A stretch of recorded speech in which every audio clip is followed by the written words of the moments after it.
If you have an interest in horses and love learning more about horses, the horse industry, teaching, or even managing your own horse business, then you're in the right place. We would love you to join us on our mission, which is to improve the lives of horses around the world through the education of riders, handlers, and trainers. So get comfortable, listen in, and enjoy. Today's chat's been sponsored again by Online Horse College. If you're looking for a government-accredited qualification within the horse industry, go to onlinehorsecollege.com. Now, Wendy, we've got Wendy Barker again today. How are you today, Wendy? I'm really well, thanks, Glenys. Yeah, so am I. Wendy, it's good to talk to you again. We talked to you on episode 88, it's 088, but you're pretty popular, so you came back again on a listener's choice as episode number 345. So we're talking to you today about 10 tips to help you before you start your dress at a competition. Is that right? Yeah, look, I think there's probably lots of different things, but I'm probably concentrating more on people who are not quite so experienced, because if you've ridden many competitions for many years, you've got your own strategies, really. Sure. But for people with a bit less experience. But you know what, even if you've got your own strategies and you might go out, you might be doing it every weekend and have a couple of horses, be doing it all the time, you still might listen to this and go, I'd forgotten about that, or I hadn't thought about that for a while, or that might work for this new horse that I've got, you know. So while you might have focused it on people who are starting to learn, we shouldn't discount those experienced competitors as well. Absolutely not. You're quite right. Yep. All right. Now, the first one, we've got make sure you and your coach know and base your training on the training scale. So can you tell us a little bit, just briefly, for people who haven't heard of the training scale or don't know the training scale that we're talking about, you know, just about how judges use this as a baseline, where their marks come from?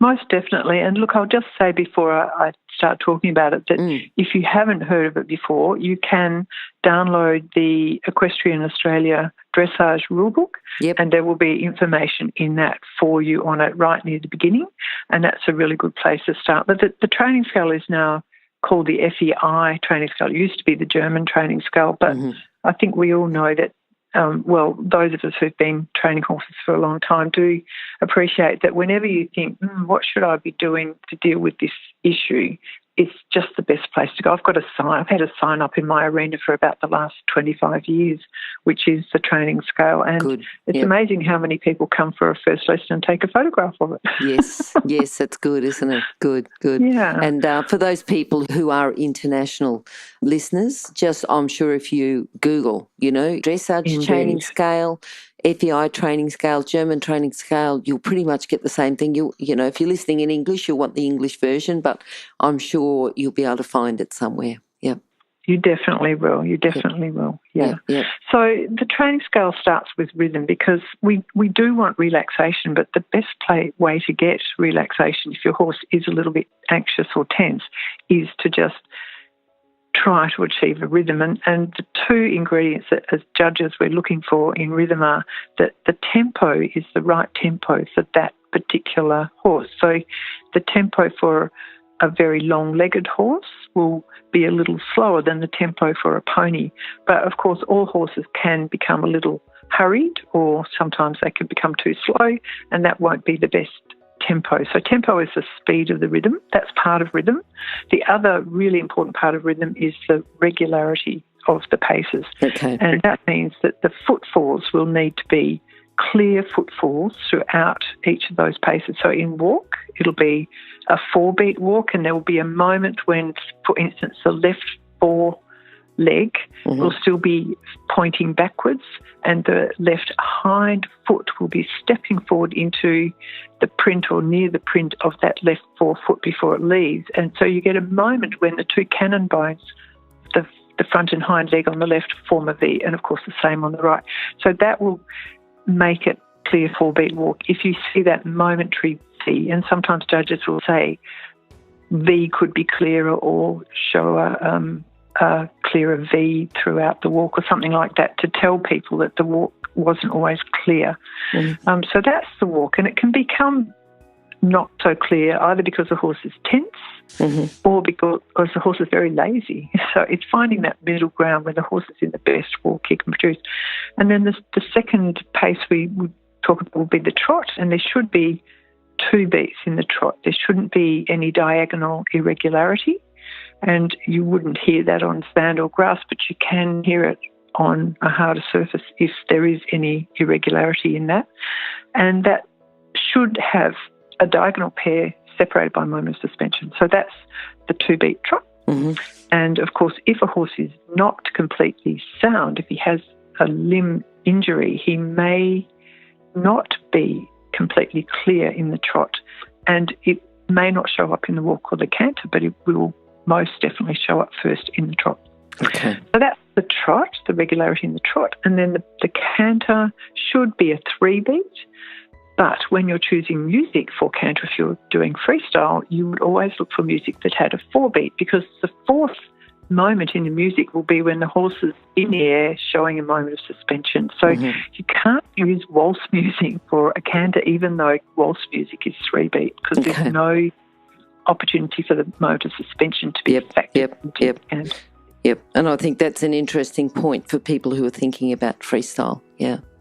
Absolutely, yes. So a lot of inexperienced people do choose waltz music, and it doesn't work. It doesn't work.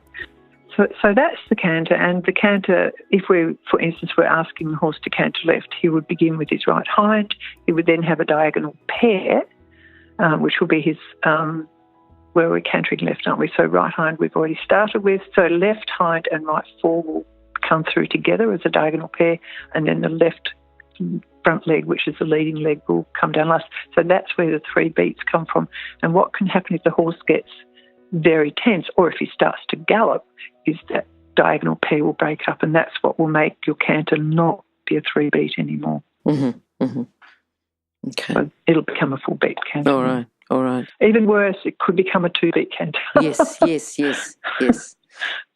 So rhythm was number 1 on the training scale, and unless you've got that, you can't really think about anything else. But once you've achieved fairly consistent rhythm, then you work on suppleness. And there's 2 sides to that. There's the physical suppleness, that the horse flexes and bends left and right, that he's laterally supple, and that he's longitudinally supple. In other words, that he can lift his back, tighten his ab muscles so his core is engaged in the effort that he's making, and he comes round and round as he goes further up the training in his level. So he may not really be on the bit in a prep test or a preliminary test, or possibly even in a novice, but by the time he gets to elementary, he should be on the bit. So that's what we mean by longitudinal suppleness. And then the second part of suppleness is the mental suppleness, which is the relaxation that the horse shows. And there are many ways a judge can see that, and that is a horse having a good swinging back will have an S in his tail, a pendulum tail.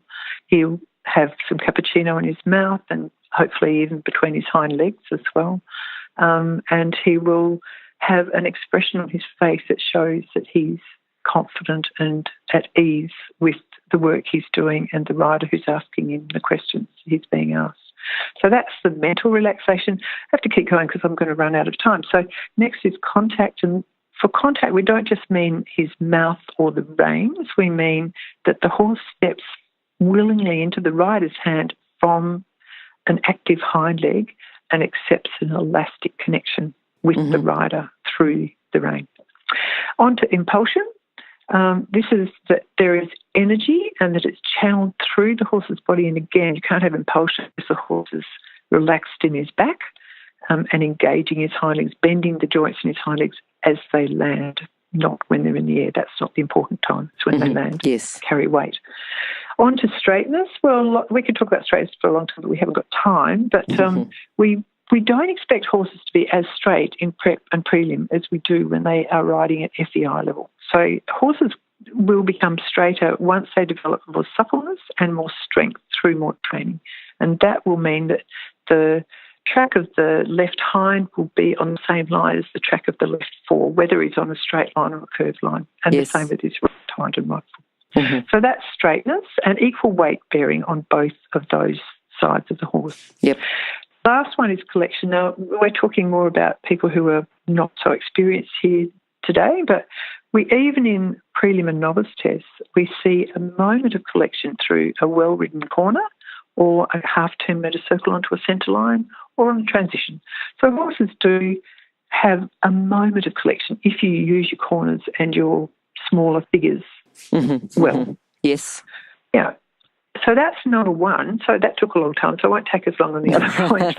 But an important one, I think, a good one to start off with and an important one for people. It is, because every judge is, with every mark that they give, a little momentary fleeting thing through their head is, how is the rhythm, how is the suppleness, how is the contact, how is the impulsion, how is the straightness, how is the collection, so before they come to the mark.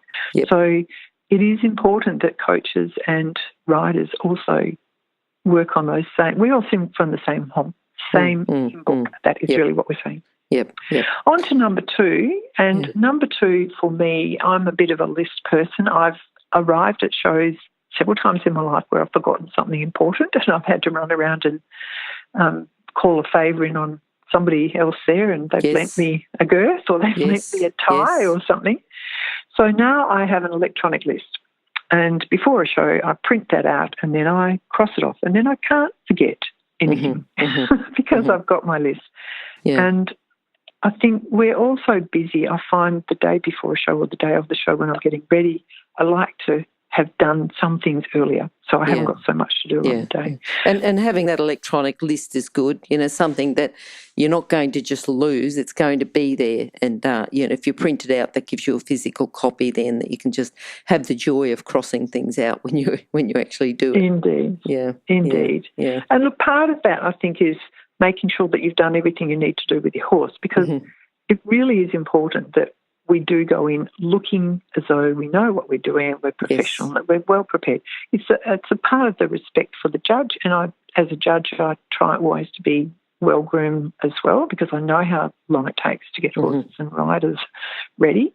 But I think we do want to be well presented. And once in my life, I've had somebody come in, and honestly, it looked as though they'd just been through a birch broom backwards, and it just a birch bush backwards, and it just really made a very poor first impression. And this was for an FEI test. So AFEI, we do expect people to know how to present themselves and their horse. Yeah. It is a performance. It's a small performance, short performance, but it is a performance. And you wouldn't expect a ballet dancer to come on stage looking scruffy, and you wouldn't expect a rider to do that. So that's part of that preparation, I think. I think part of the preparation, because, that's an important part of the preparation, and you're talking about training before you start your dressage competition. So the list, the preparation, but then the next one you've got is knowing your test inside out. Absolutely. And before I do that, I just want to add one little thing, which is I make sure I pack my car in exactly the same way every time. So my Mini Esky always sits behind the driver's seat. And if someone needs to get me some water, I can say, just look behind the driver's seat. So everything goes in the same place, and I don't lose things that way. So that helps a lot when you're in a fluster. And know your test inside out. Number 3, know your test, because if you're busy thinking about, where do I go next, you can't be thinking about how your horse is going or improving the energy or the connection or the straightness of your horse if you're busy thinking about where to go next. So you do need to know, well, I am a professional educator and have been for many years, and I educate adults. So I'm going to tell you about 2 really valuable ways you can learn tests a little more effectively. The first is called chunking, and I'm assuming I'm talking mainly to a Western audience, and we're people who write things down. We have phones and we have pieces of paper, and so we are not good at remembering very long lists of things. So we need to make sure we chunk stuff into 6 or fewer items. I could remember phone numbers a long time ago when they were only 6 or 7 numbers, but now they're 10. You just can't. And that's true for most people who are used to having the luxury of writing things down. So how do you chunk a test? Well, if it was a prelim or a novice test, it might be something simple like there's a trot chunk, then there's a walk chunk, then there's a left canter chunk, then there's a right canter chunk, and then there's a bit more trot at the end. So that's one way of chunking it into 6 or fewer chunks for one test, which might be 20 movements. Another way is you might say, oh, well, in my medium test, I have all the lateral work first, the shouldering and the half pass in trot. Then I have the mediums. Then I have the walk. Then I have the canter sequence beginning on the left rein, might be 15 metre circle, lengthen canter, counter loop, transition on the diagonal, and then the same on the other rein. So that's another way of chunking it. It does get harder once you get to FEI. It's a longer test and many different things, but it's a really good strategy for helping you remember your test. And then you can actually train those chunks. And the ones that you're going to forget are the middle chunks. We're good at remembering the first and last parts of any task. Yes. The middle parts are the bits you need to practice in your training a bit more so your brain doesn't abandon you in the middle of the test. And to do that, you can really concentrate more on how your horse is going in the test because the test will be so clear in your head. Okay. Second technique adults are very good at using is multiple senses. That means don't just draw it, don't just say aloud, do both at the same time. So whether you draw it on a table or in the air or on your windscreen while you're sitting at a long set of traffic lights, but say it out loud at the same time because that will really help you with your recollection of the test. Yep. If you're an equestrian coach or a horse riding instructor, or even if you aspire to be one, have a look at the free video series for horse riding instructors on the Horse Chats website. Go there now, have a look, horsechats.com. And just thinking for the people that are more kinesthetic, maybe just, and I know it takes longer, but closing your eyes and just visualising it and riding it, feeling that you're on the horse that you're riding. Yeah. Absolutely. Or walking around your lounge. Yes, that's right. I will talk a bit more about visualisation later because it is a really very valuable strategy. But let's move on to number 4. Okay, so that's be training at a higher level at home and clinic, so which then you can prepare to complete. So it's sort of like if you're jumping higher than what you're competing. So you're riding higher than you're competing. Yep. If I wanted to jump metre 20 tracks, which I did a long time ago, I would be jumping a metre 30 at home. And then when you go out, the course doesn't look so big because you can jump bigger tracks at home than you have to jump when you're out. And the same with the dressage. If you can only barely do the work in the novice test, then you probably should just be riding in prelim tests, prep tests as well, so that you don't go out there thinking, oh gosh, I don't know if I'll be able to do this in this situation. He's not used to this surface or he's been to this venue before. So you want to be confident yourself and you want your horse to feel confident that everything you're asking to do in front of a judge is something he's very confident and familiar with. Good. That helps his confidence in the test. Right. And we want to see horses looking confident. Yes. And the next one you've got is about riding the horses at protocol days. So for those people who don't understand protocol days, can you just briefly talk about that and then talk about riding the tests there? Yeah, look, protocol days have lots of different names. They can be called training days or training test days, or probably there's a few other terms that can be used as well. But the idea is that you're not actually at a competition trying to win a ribbon or a rosette. You're just going to have a judge who is an experienced judge you and then discuss how the test went after you've finished the test.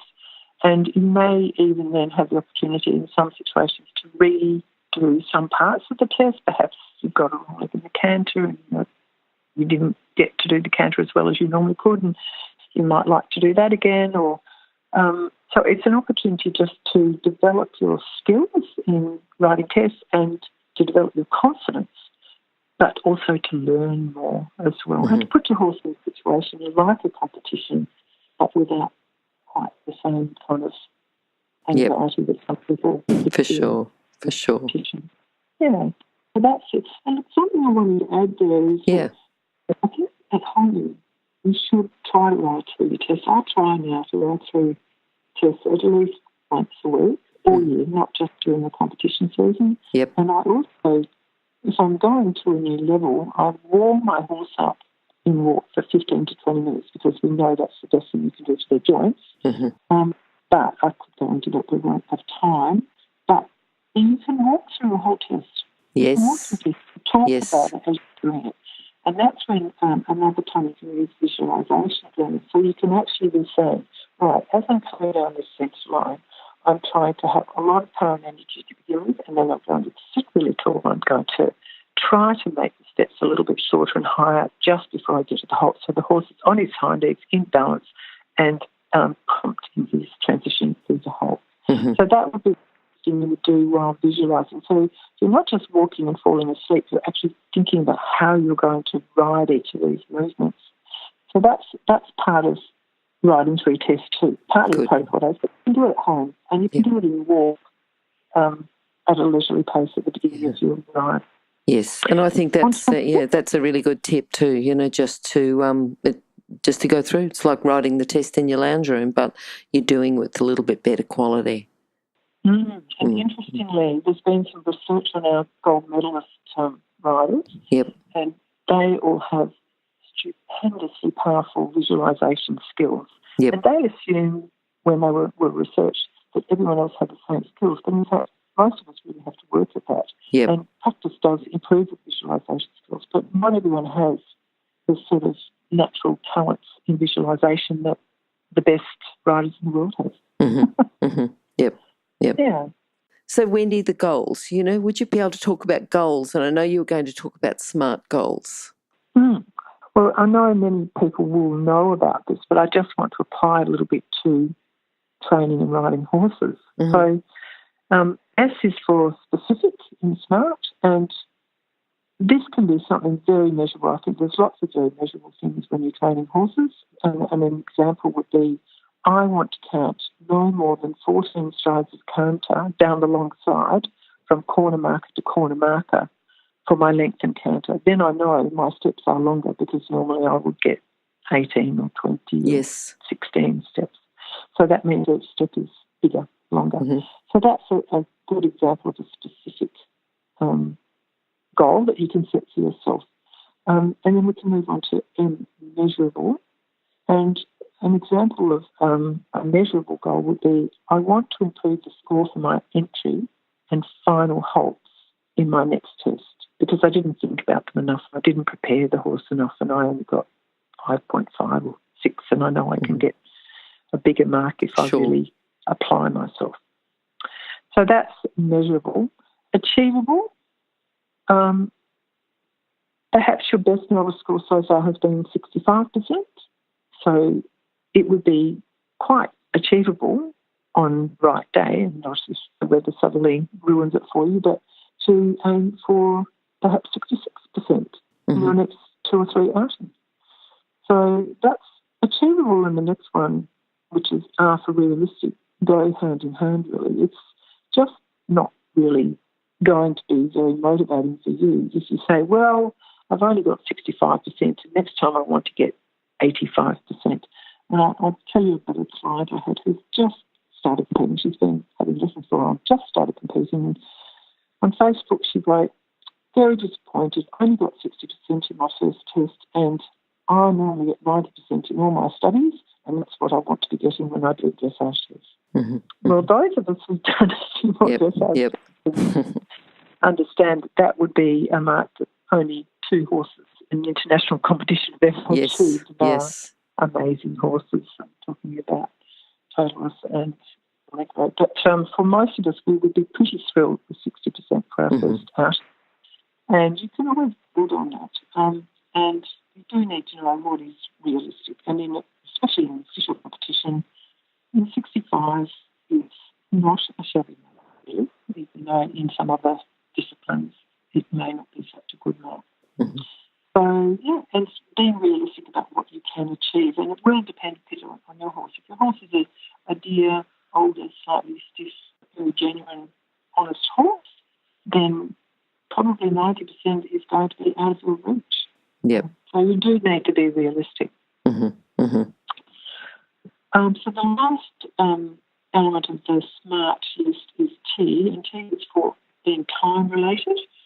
And I think this is for those of the riding population who don't find it so easy to stay motivated. Who come home after a big day at work and feel a bit weary, or look out through the window and see it's wet or windy or cold, and think, oh gosh, maybe I won't ride tonight. I think it's really good to set goals for 1 month, 3 months, and your year, where you want to be in a year's time. But if you don't ride each time you come home from work and you're feeling a bit tired or the weather's not ideal, you probably won't get to where you want to be in the following year if you had an ambitious goal for a year's time. So I think the time-related one's really an important part of the whole SMART picture. Yep.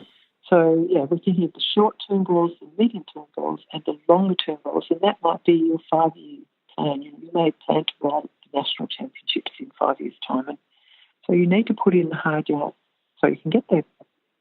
Yep.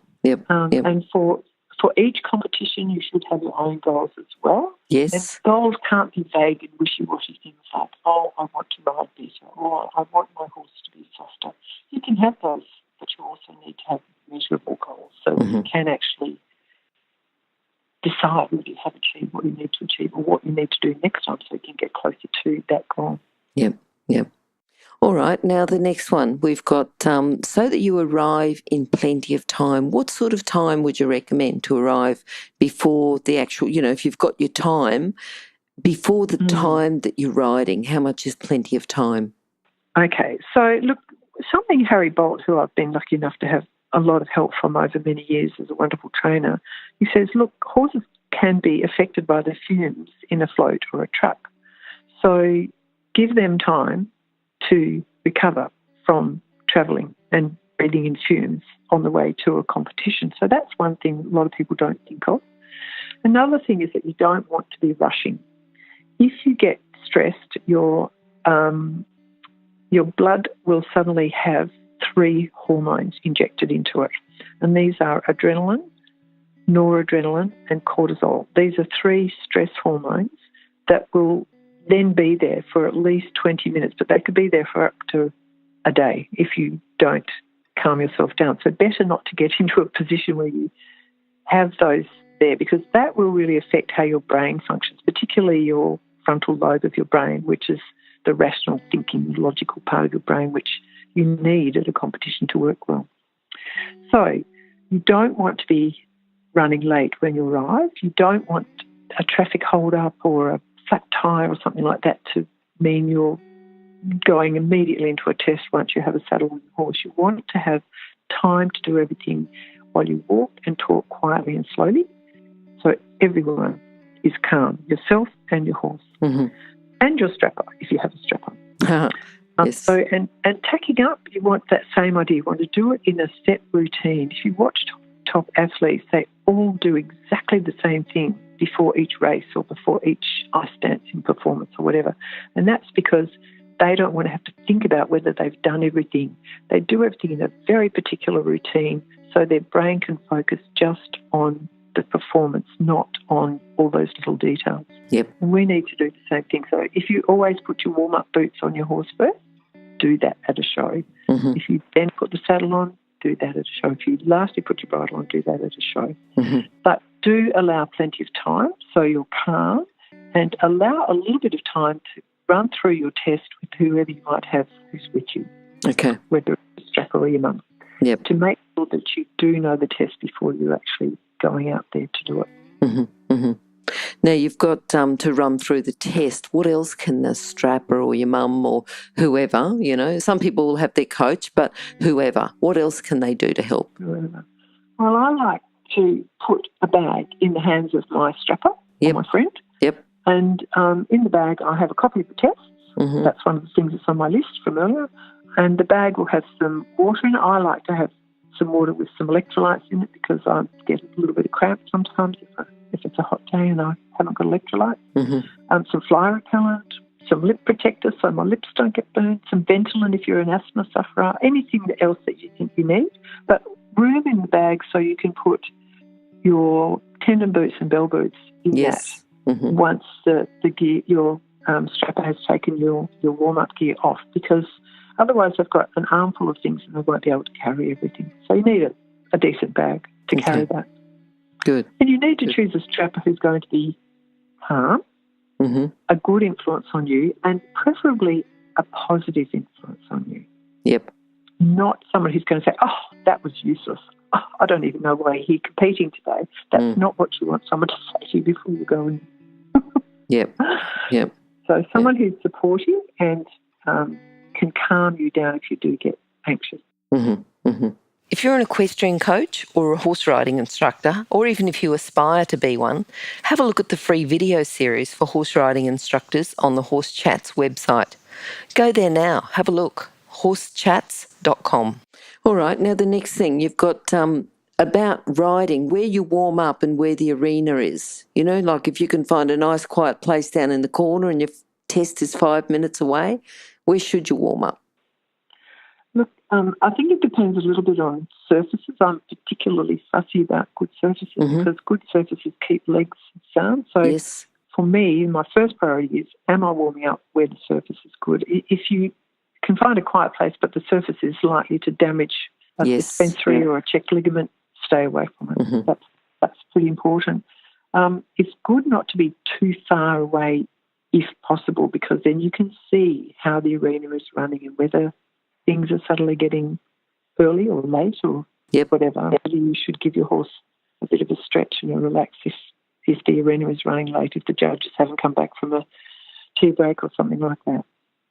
But once you actually go over to the arena, and you want to be ready to do that as soon as possible, especially if you're on a horse that's a little bit of a looky, spooky kind of a horse, try to get there the second the previous rider is exiting at A, so that you have a chance to go around on both reins and give your horse a look at everything around that arena surround on both reins. So one circuit on one rein, change, and then do the circuit on the other rein if you have the time to do it. Okay. Also can give you a chance to identify particular things. You know, an indoor arena might have large fans that with shadows moving indoors, which you might have gone up the week before and the fans weren't on and your horse didn't have to deal with that, or there could be sunspots in some indoor arenas, or maybe a slippery corner if it's a wet day and you're, number 35 in off-grass arena. So you need to just have a chance to look at those things as well and decide how you're going to deal with that. If it's a very slippery, treacherous corner, you might just cut that corner to save injuring your horse. So it's all of those sorts of things. Trying to be bright and chirpy with the judge. If the judge does want you to pause, some judges will just get your number as you ride past. Some will ask you to stop. But definitely not standing, hovering around near the judge while they are trying to complete collectives for the previous horse. Because that is not good for your horse. You need to keep your horse focused, and you definitely don't want to be overhearing what a judge is saying to a rider, because judges wouldn't appreciate you doing that. All right. Is there anything else we need to do, about riding around the outside of the arena? Anything else we need to be thinking of before we actually go into the arena and ride our test? Indeed, there is. And look, it's going to depend a great deal on the kind of horse that you're on and how they are responding.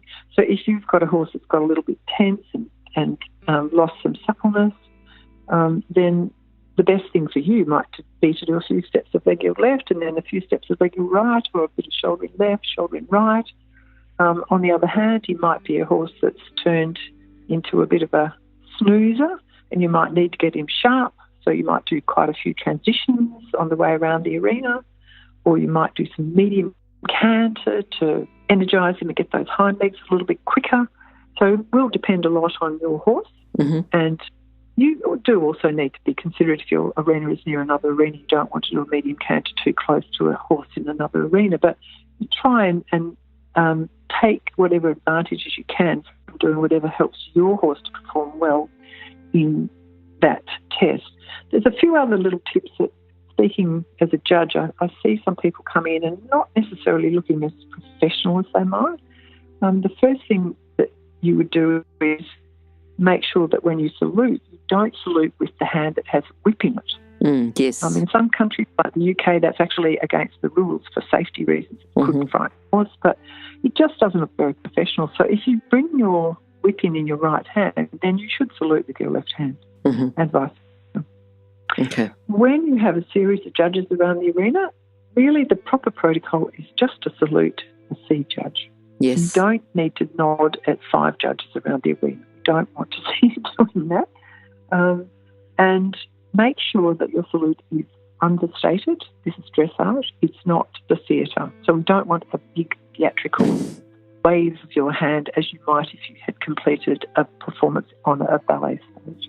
Yes. And sometimes you might need to swap your whip around in the test. You may have a horse that needs the whip to help you with the leg yield both ways, and then you need a plan of which rein do I need it in for the first leg yield and when am I going to change my whip over for the second leg yield. Or sometimes I've needed that for a flying change too. Yep. So sometimes you need to think about that as well. But it's not always just whichever hand you picked it up with when you mounted your horse. Yes. Okay. All right. Look, Wendy, good advice. And as I said right at the beginning, I'll bet there'll be something in there that a more experienced rider will say, yes, now I've got that. That was something extra I should be thinking about. So, thank you for coming. Thank you for your time. We certainly appreciate your expertise. Now, Wendy, if people would like to contact you, what's the best way? Best way is just on my mobile phone. Okay, yes. It's 0409 06 5304. Perfect. And anyone would like to get those details, it'll be under horsechats.com/Wendy Barker 2, remembering that Wendy's already been on and done other interviews or done another interview and then a listener's choice. Now, Wendy, I know that earlier on you talked about straightness and you said, but I won't go into that here because that's a really big subject. We would love you to come back and talk about straightness or another subject that you think is well worth it because, I think that your time's very valuable, our listeners' time's valuable, and I think if we can put the two together, then that would be the ideal. Oh, it will be my pleasure. All right, Wendy, look, good to talk to you and hopefully we'll catch up with you again soon. Thanks very much, Glenys. Now, if you're still there, you probably know that I'm absolutely passionate about education within the horse industry. That's why I host this podcast. My other venture is Online Horse College. Have a look now at onlinehorsecollege.com and I'll see you over there.